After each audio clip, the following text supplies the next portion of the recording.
זה התחיל בקהילות של עשרות בודדות שחיו כמעט במחתרת. היום חיים כבר בינינו כ-15,000 יהודים משיחיים מאמינים בישוע.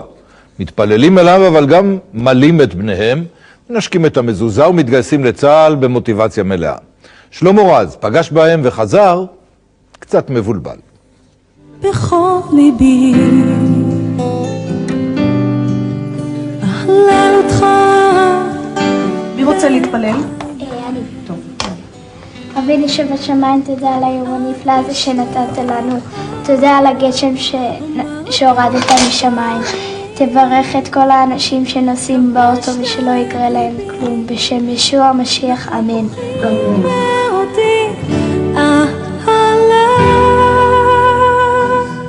משפחת רונן פותחת את ארוחת הערב בבית שלהם במושב יד השמונה. הם ישראלים בני ישראלים, יהודים כשרים על פי ההלכה, שמאמינים בישו. ישוע, כמו שהם מקפידים לקרוא לו.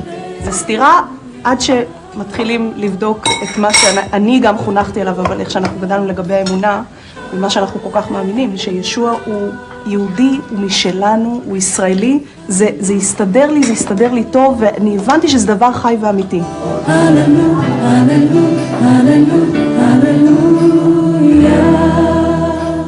כמו משפחת רונן, תושבי המושב יד השמונה מאמינים בישו. הם קוראים לעצמם היהודים המשיחיים, מדגישים שוב ושוב שהם לא נוצרים.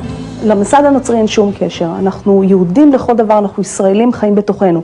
מה שכן, גם לממסד הדתי שלנו בארץ אין לנו קשר. נוצרי שם אותך מיד בקופסה של דת שאני לא משתייך אליה, אני משתייך לאמונה בישוע המשיח. ברוח הדברים האלה אין ביד השמונה סממנים נוצריים, לא בבתים הפרטיים ולא בבית התפילה. היי צורי, בוא ניכנס הביתה. אבל כמו בבית של מזכיר היישוב צוריאל בר דוד, כך גם בבתים האחרים בולטים דווקא סמלים יהודים מובהקים. מה שתופס לי את העין זה שיש לכם מזוזה. נכון, בסופו של דבר זה קשה אולי להבין, אבל אנחנו מבחינתנו יהודים לכל דבר. זה נכון שאנחנו בקרב עמנו, ישנם כאלה פוסלים את זה על הסף לחלוטין, אבל כל הבסיס שלי זה התנ"ך, כל הבסיס שלי זה אלוהים והנבואות והדברים, וזה מה שאני חותר עליו, זה מה שאני מאמין, ואין לי שום סתירה עם הדברים האלה, גם עם הסממנים האלה. כלומר, כל הדברים שמופיעים בתנ"ך, למשל ברית מילה, חל עליכם גם. כמובן. והילדים, יש לך בן, נכון? נכון. אז הוא גם נימול, אני מנחש. נכון. אז רגע, איך קרה דבר כזה? קראתם למוהל או שמה? באמת? כן. והמוהל לא הייתה לו שום בעיה? לקח הרבה כסף, אבל לא הייתה בעיה. אהבך את אדוני בכל עת, אהבך את אדוני בכל עת, אהבך את אדוני בכל עת. היהודים המשיחיים מקדשים באותה מידה את התנ"ך ואת הברית החדשה, ומעל הכל הם מאמינים שישו הוא בן האלוהים, הוא המשיח.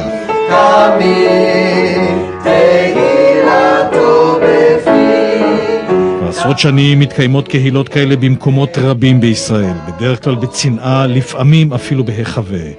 הסביבה לעתים קרובות מתקשה מאוד להקל אותם, אפילו החברים בבית הספר מגלים עוינות. כל פעם שהם היו עוברים לידינו, הם היו אומרים לנו יא נוצרים וכל מיני כאלה. אף על פי שאנחנו לא בדיוק נוצרים, הם תמיד אולי אפילו מרביצים לנו, קוראים לנו בנות זונה, זה שבעינינו זה מאוד כללה איומה. אני זוכר שחבר'ה מהמושבים פה מסביב, יצא איזה מישהו שדיבר איתי, ושאלתי אם אני מאמין בישו. אמרתי לו לא, ואז אחרי זה שכנעתי את עצמי, אמרתי לו אני לא מאמין בישו, אני מאמין בישוע. איילת נתקלה בשעתה בקשיים נוספים. זה בדיוק היה תקופת מלחמת המפרץ הראשונה, והייתי בקורס קצינים לקראת הסוף, קצינות חימוש בדיוק אז לקראת שלב הסיום, ונכון, הוציא אותי מהקורס על סמך באמת ביטחון שדה. ואני נורא נפגעתי, כי אבא שלי וכל הדודים שלי קצינים בצה"ל ונלחמו במלחמות, ופתאום דבר כזה. מאז הממסד ובעיקר הממסד הביטחוני שינה את עמדתו. זה בעצם אימון מילואים של יונתן, לא יודע, זה הגדוד. הגדוד, כן, הגדוד שלי. אם תיקח פה את האנשים במושב, את המשפחה שלנו, את כולם קרבים. גם אם לא בסיירת, אז כל אחד תמיד ינסה לתת מה שהוא יכול, ולאן שהוא יכול הוא יגיע. וגם מבחינת התנ"ך עצמו והכתובים שלנו, הברית החדשה והכל, אנחנו מחויבים להיות נאמנים למדינה ולשרת אותה. צורי משרת ביחידה מובחרת, יונתן סמ"פ בצנחנים. שניהם השתתפו בקרבות מהקשים יותר במלחמת לבנון השנייה. אבל כל זה לא משכנע כמובן חוגים חרדים שנלחמים בהם מלחמת חורמה. ככה מושכים ילדים קטנים לנצרות, נותנים להם בגדים יפים ולחם ואוכל, ואחרי זה אומרים להם בואו תשתחוו ליושקה, הממזר. זוהי הפגנה שארגנו חסידי גור בערד נגד הקהילה המקומית. הנה רבקה פריי באה ממשפחה חרדית, חטפו אותה, עשו ממנה נוצריה. הם חוטפים ילדים ומטפילים אותם לנצרות, תתרחקו מהם. אבל כשהאמונה יוקדת, אין מה שיעצור את התופעה. בשנים האחרונות יש גידול משמעותי במספר הקהילות של היהודים המשיחיים. מדברים לפחות על 15 קהילות רק בירושלים. אפילו באזור הזה, גבול השכונות החרדיות, פועלות כמה קהילות של יהודים משיחיים. ואני אשאל אתכם עוד פעם, מי בא מוכן להלל את האדון?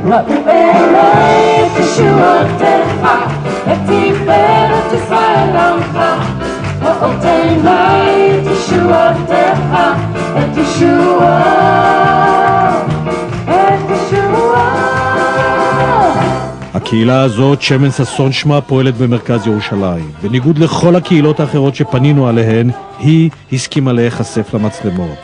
הקהילה הזאת צמחה בשנתיים מ-60 מאמינים לכ-200. רבים מהמצטרפים החדשים הם צעירים, ילידי הארץ, חלקם מבתים מסורתיים.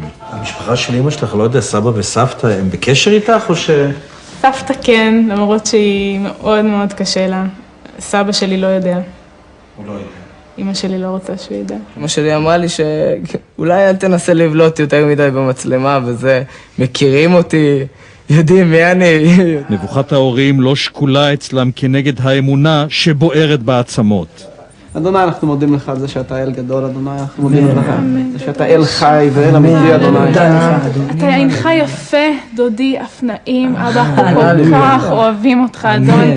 התפילה היא יסוד מרכזי אצל המשיחיים. כל אחד מתפלל מתי שבא לו ואיך שבא לו. אין נוסח תפילות מחייב. אנחנו מבקשים ממך, אדון, אשר נותן חוכמה ללא משוא פנים, שאתה תיתן למנהיגים שלנו חוכמה.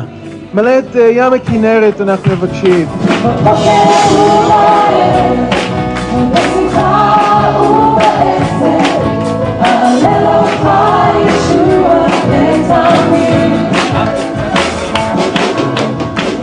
חשוב להם מאוד שלא יאשימו אותם במיסיונריות, אבל גם חשוב להם שיכירו את האמת שלהם.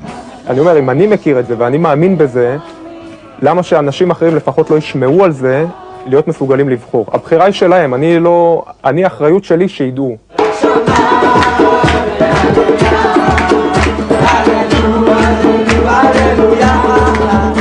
הם רוצים שנדע שהאמונה היא שקושרת אותם לארץ הזאת, שאין סתירה על פי אמונתם בין הברית החדשה לבין התנ"ך, להפך, שאפשר להתפלל לישו, ישוע בלשונם, ובמקביל לקבל את השבת כמו שמקבלים אותה במיליוני בתים יהודים ברחבי העולם. שלום עליך